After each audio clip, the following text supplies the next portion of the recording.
Hey friends, welcome back to another episode of Reckless to Redeemed.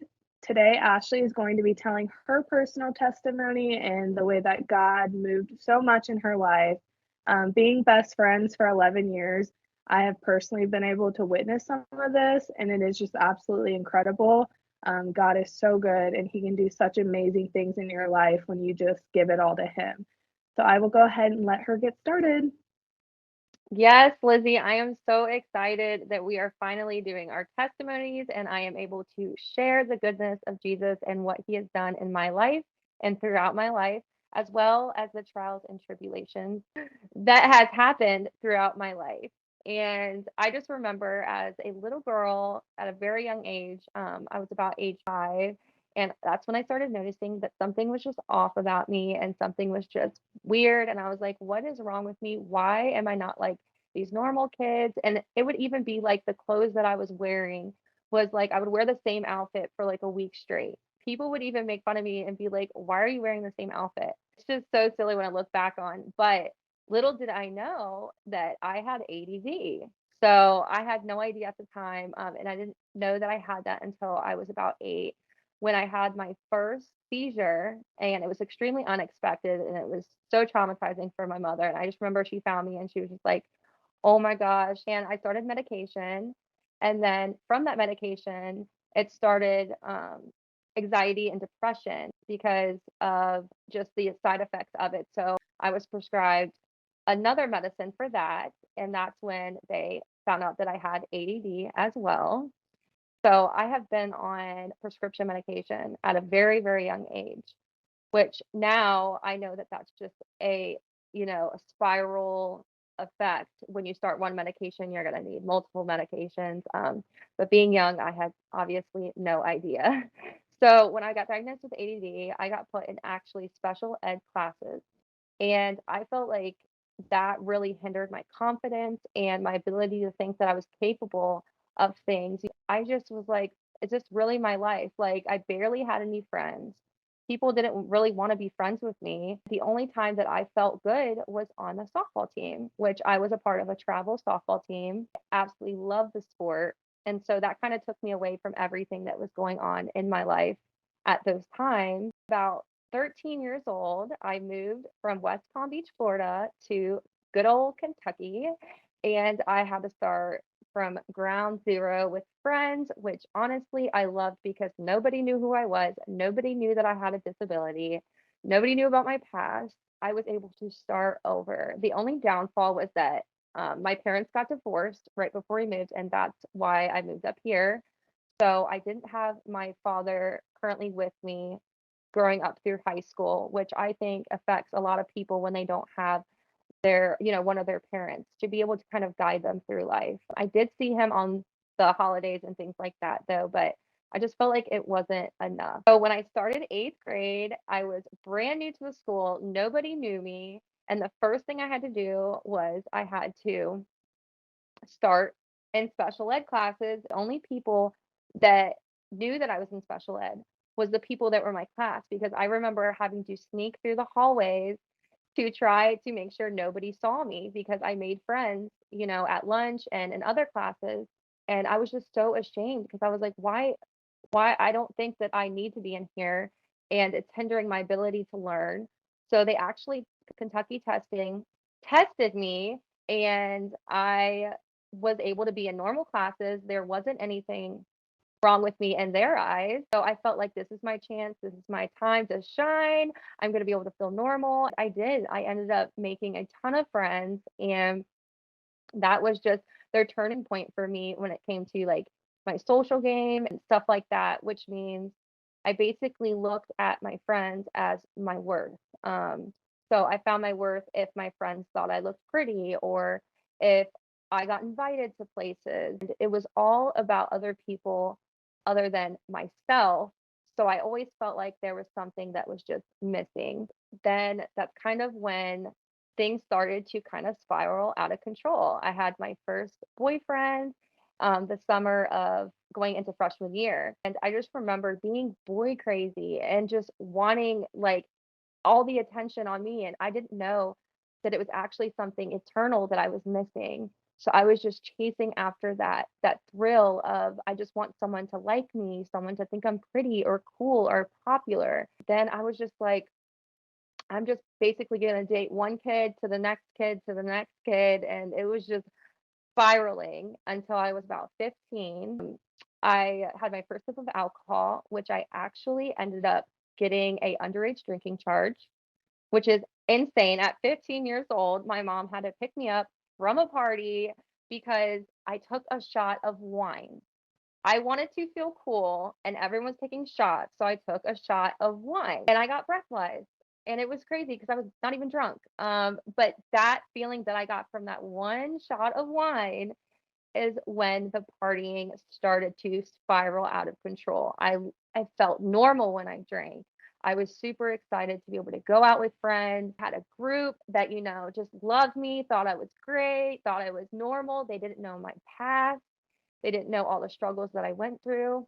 And I just leaned on them for that. I remember all my friends were in AP classes. They were all very, very smart. I was just like trying to act like I could fit in with them, even though reality, I was just so insecure. So I felt like partying and keeping up that, party life and going to all of the house parties was, where I felt like I fit in. I just noticed that it was just getting worse and worse and worse. I cared so much about my appearance. I had an eating disorder, and I remember being so skinny and someone coming up to me and being like, "You are literally like a stick." And they used to say, "Flatty Ashley," because I was just so small. I just remember like I did not even eat lunch at school because I would save all my money just because I was like, you know what? I need that money for the weekend, for gosh knows what, because, what are we spending money on? Going to the movies or something, like I wasn't spending it on alcohol. And back then, alcohol was not hard to find. You could just go in your parents' pantry. And I remember just going in the pantry and making some Skittles with some Kool-Aid packets, and me and my friends just sitting around in a circle, playing cards. I thought I was having so much fun. And it was just like, I was the life of the party, and this is it. But for years through high school, I would get in trouble with the cops because of underage drinking. I was showing up to softball practices, still drunk. And then my coach, she didn't tell me she knew, but I think she knew because she would make me run always when I was hungover. But back then, being hungover was really like you just need to drink water and drink a Gatorade and then you're good. It was like your pep and your step and you're on the go. So not compared to when you're older. So I graduated high school and I ended up going to college right off the bat, to a community college. Ended up flunking out because I was always at UK partying. Basically, my main focus was to chase that next high, to chase that next thrill. And that's what I did. Went off to UK. I just partied for weeks at a time. Back then, all I wanted was just attention. I just wanted someone to fill that void that I was missing. And I'm like, where is it at? And I thought that it was going to be at these parties. And if only I knew back then what I know now, but I had to go through all of that stuff.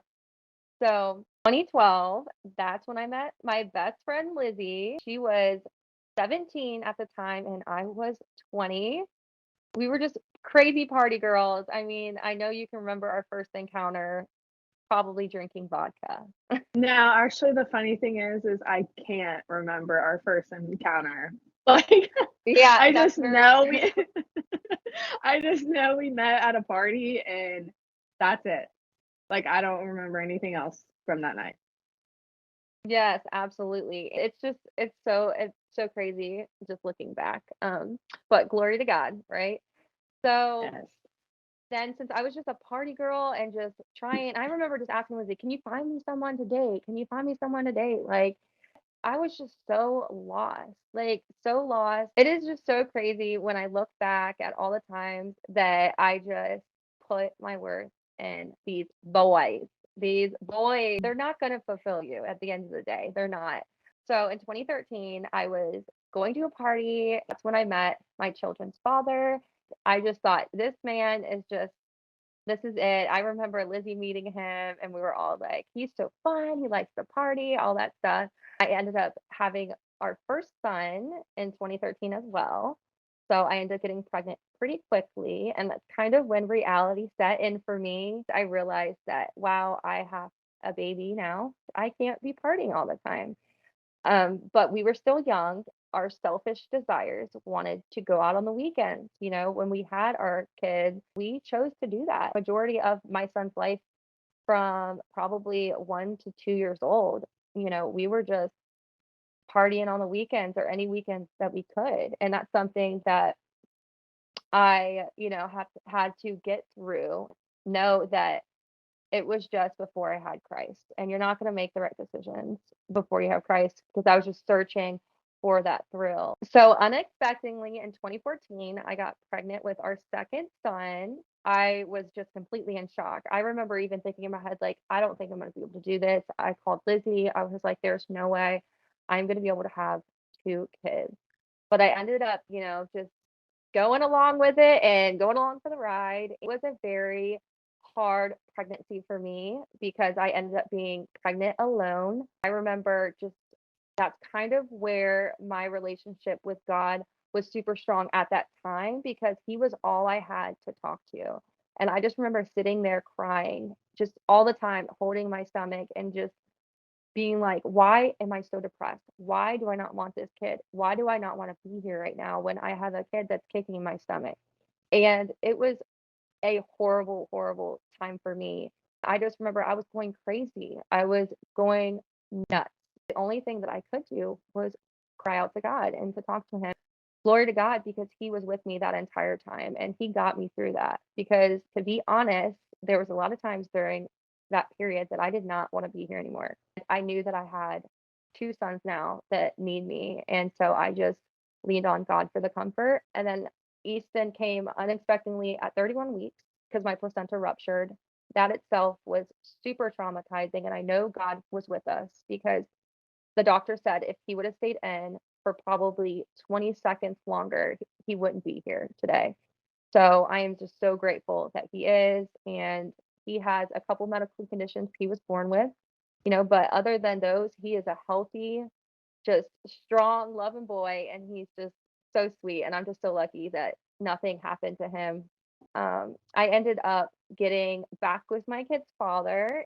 So then after my son was born, for years and years, we were just in this toxic cycle of just infidelity, emotional abuse, physical abuse, just everything that you can think of. It was going on in our relationship. And I take full accountability for my part in the relationship. And I said things and did things that are horrible that I would not want to be done to me. I ended up becoming my own worst enemy. I think when you get cheated on and degraded and things like that, you lose yourself. It's almost like I would just make excuses. Oh, well, he did that, so I'm going to do that. So he left me, so I'm going to leave in the middle of the night, whatever the case may be. And that's just the raw truth of how our relationship went. It wasn't until I had a very traumatic experience that I finally let go of that relationship. I know that that was God telling me, like, you've got to go now because you need, you need to save your life, basically, is what God was trying to Yeah. speak to me. That was very, very hard to know that I was going to be a single mom with two kids, had to move back to my mom's house, which was super upsetting because we just moved into a house 4 months before we split up for the final time. So it was definitely an emotional roller coaster. I worked at a chili place at the time, so I still had a job. And I just remember, knowing I'm going to do this by myself. I was on food stamps, I was on daycare assistance, and, I did the thing. I just worked all the time, made sure that my kids were provided for. But right after that relationship ended, I ended up in another relationship right after, and I still poor guy because I was super unhealed from Hmm. growing up with a stepdad who was absolutely atrocious. And I'm trying to say that lightly, but I can't. He was not the best role model, to look up to when it came to, how he treated my mother and the things that he did. And I remember just her putting up with so much for so long. And so I was just always like, this is must be what love is. And I think that's why I went back and forth so much in my relationship with my kid's father because of the instability when it comes to relationships and just not knowing my worth at all or what love truly is. So when I was in my next relationship, the struggles that I had was I had no idea how I was supposed to treat him. I had no idea what love was. I did not think anything he said was true. I constantly thought he was lying about absolutely everything.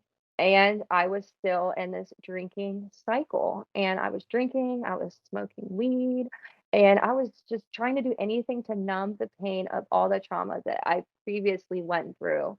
When you get to a near life or a near death experience, it changes who you are. And I think it kind of puts an eggshell over you and you just don't want to let people truly in. You just don't. And then you end up picking up these narcissistic characteristics that you once didn't have and then you ended up having because you became your own worst enemy. So that relationship ended up not working out. I was reaching out to God a lot. I ended up losing 70 pounds. I went on this fitness journey, and that fitness journey ended up going into another eating disorder. It wasn't as severe as when I was in high school. I was still eating, but I was checking the scale every single day. I was 130 pounds, thinking that I was this chubby girl that was 210 pounds still. And it was just nothing I did made me feel good enough at all. It didn't matter how small I was or, how big I was. Nothing made me feel worthy. And 2019 is when I met my husband, and he was my neighbor. And it's just so funny because I never thought that I would meet somebody who literally lived next door to me. And I was like that young girl next door that he just couldn't keep his eyes off of. It's funny because I was the same way with him. I just remember seeing him and being like, he is the hot neighbor, like telling Lizzie, like, there's this guy next door and he's just good looking. But yeah, that's funny how God works. It works in mysterious ways. But I started cosmetology school shortly after we started dating, and that was just an amazing experience. I was very, not confident while I was there. Was very insecure. I thought, there's no way I'm going to be able to do this, but I have got to do something. I'm not just going to work at this chili place forever. And I went there and I did the dang thing, like I killed it. God showed me that I was capable of things that I never even thought I was capable of myself. And at that time, I thought that was the path and the journey that he had me on because he was the one who gave me the courage to be able to even sign up for something like that. Because in my eyes, I thought I was going to fail at basically everything since I failed and already flunked out of college. I didn't even think I was going to be able to graduate because my confidence was at a zero. So it's just crazy to even think about all the times in my life that God has stepped in and I just overlooked it. And now I'm just so grateful. It's just so amazing. Then that's when COVID hit while I was in cosmetology school, and I was pregnant with my third son, and that was unexpected as well. So not only were me and John freshly dating, but we also were about to have a baby and become a blended family of six. So it was a lot for both of us, but we took it by the horns and we did it. So in 2020, I ended up graduating cosmetology school after the whole pandemic happened, and it was honestly not the best experience because a lot of the time we had to work on just mannequins because the salon wasn't open to the public. So I was like not very confident going into my test after I graduated. I remember taking my theory test and I remember praying to God, like, give me the strength to be able to do this, give me the knowledge to be able to do this. And you guys, I went into that test and failed. And I remember sitting there in the car, like thinking that God's like a genie bottle, like he'll just give me whatever I want, and just being like, why would you do this to me? Like I was mad. And I was like, this is such a trigger from my childhood. Like I just graduated and now I failed. Like I'm not gonna be able to even get a license. And honestly, I felt so defeated. But I took that time and I just prayed and reached out to God. And I was like, please, I'm going to do this again, but I need you to hold my hand through it. I ended up taking the test again 2 weeks later, passing the test barely, which made it very scary for me to take my practical test, which was my hands on test. My confidence was not all there at all. I thought I was going to fail that again. Turns out I ended up getting a 98, which was amazing in my eyes. I just never expected that. But I know that God was with me that entire time because I did it so good, Lizzie. I wish you were there. But that was a confidence booster. After I graduated, I realized I'm going to have to stay home because daycare is very expensive. I felt very defeated because I thought, I don't even know what I'm going to do with this license if I can't even work. I had to make sure that I was home for the summers for my other two kids. It was just a very lonely time. And that's kind of when my drinking picked back up because I was diagnosed with postpartum depression. I always thought that postpartum depression would happen right after you have a baby. But my case, it ended up happening about 6 months after he was born because I was home. I was used to being busy nonstop. I was a working mom all the time. I was in school full time. And then I was just sitting at home. Like, what am I supposed to do now? That's when I just started drinking. I felt good being home, while I was drinking. And I remember waking up sometimes at 9 o'clock and just cracking open a beer. And I look back and I'm like, wow, that was the enemy really trying to get me because I was going through a mental crisis. It was just such a hard time for me going through postpartum. The doctors also diagnosed me with PTSD as well from my past relationships and just like the trauma that I had growing up and things in that aspect. And just knowing that I was so messed up, I was like, there is nothing that's going to help me, nothing at all. I just remember sitting there crying and just being like, I literally hate myself. And it's crazy to me because how can you hate yourself when you have so many blessings? You have your kids, you have somebody that loves you. Like, how do you not see the bigger picture here? But that's what happens. You don't have Jesus fully in your life. The enemy is going to attack you at all times. And he had a grip on me harder than he ever has before. November 11th, 2021 is when I had my encounter with Jesus for the first time. And thank you, Jesus, because that saved my entire life. That was the game changer. That's what turned everything around for me. I remember just sitting there, November 11th, crying. I didn't tell Lizzie.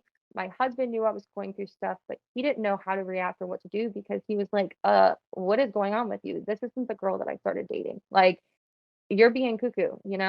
So I went out in my driveway and I was just drunk and it was 3 a.m. And I remember just crying and just telling God to take me. Like, I'm done. Like, I'm gonna probably out myself if you don't take me right now. And I was in that mindset. I really wanted to at that moment. It was just like a light bulb. Like, I can't even explain it. Came over me and just the love and like I felt Jesus's presence. And it was the first time in my entire life that I actually like full on felt Jesus with me.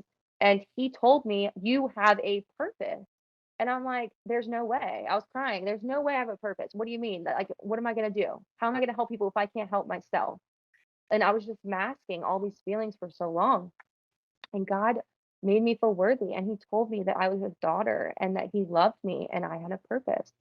And after that night, I held on to that encounter and I said, I'm going to make a change today. And I did. And it was a slow process of trying to figure out, like, what does He want me to do? What am I supposed to do? I was still drinking because I was, an alcoholic at the time. I was smoking cigarettes, I was smoking weed. I was drowning all of the pain and all of the heartache that I've carried on for so long in my life. It was just crazy because months and months would go by and he would just start breaking more and more chains.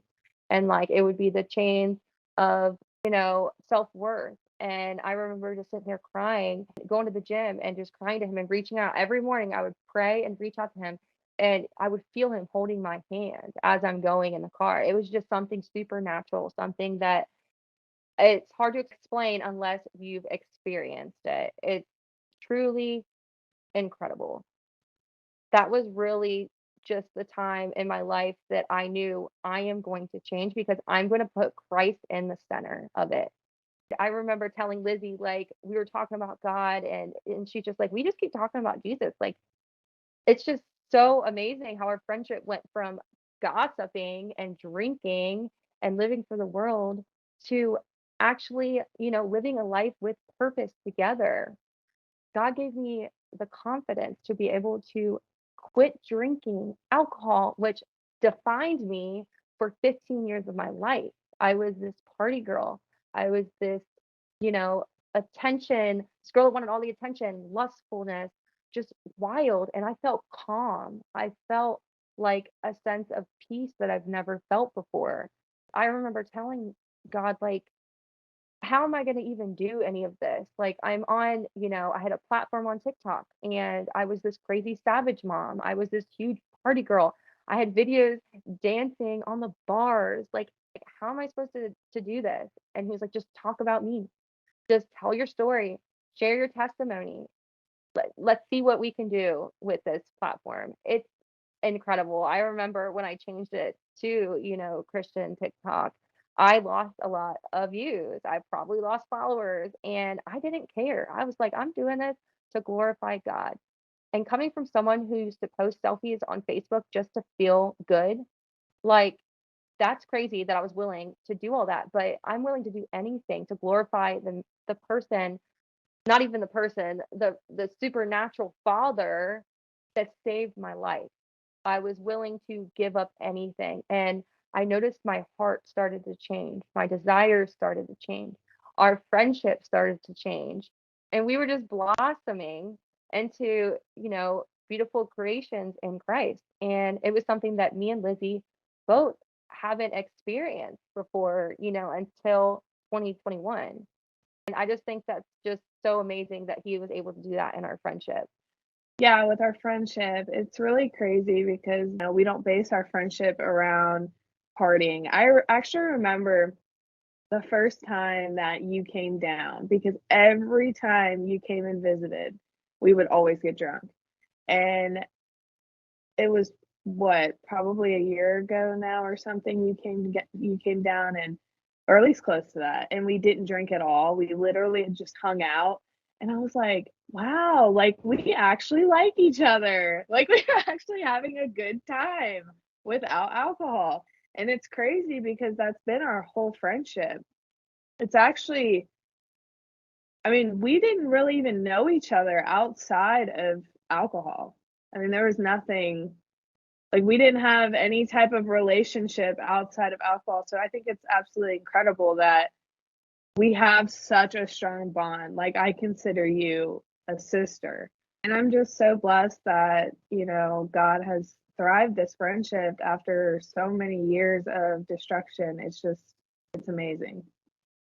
I know it really is.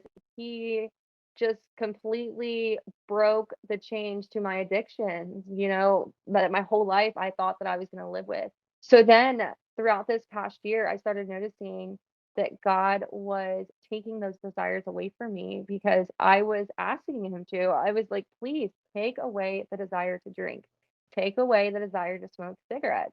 And I was asking him to remove anything and anyone that was going to hinder my relationship with him. I was putting him at the center, which I should have done since day one. And I know now why I went through what I went through because I'm able to let people know that they are not alone.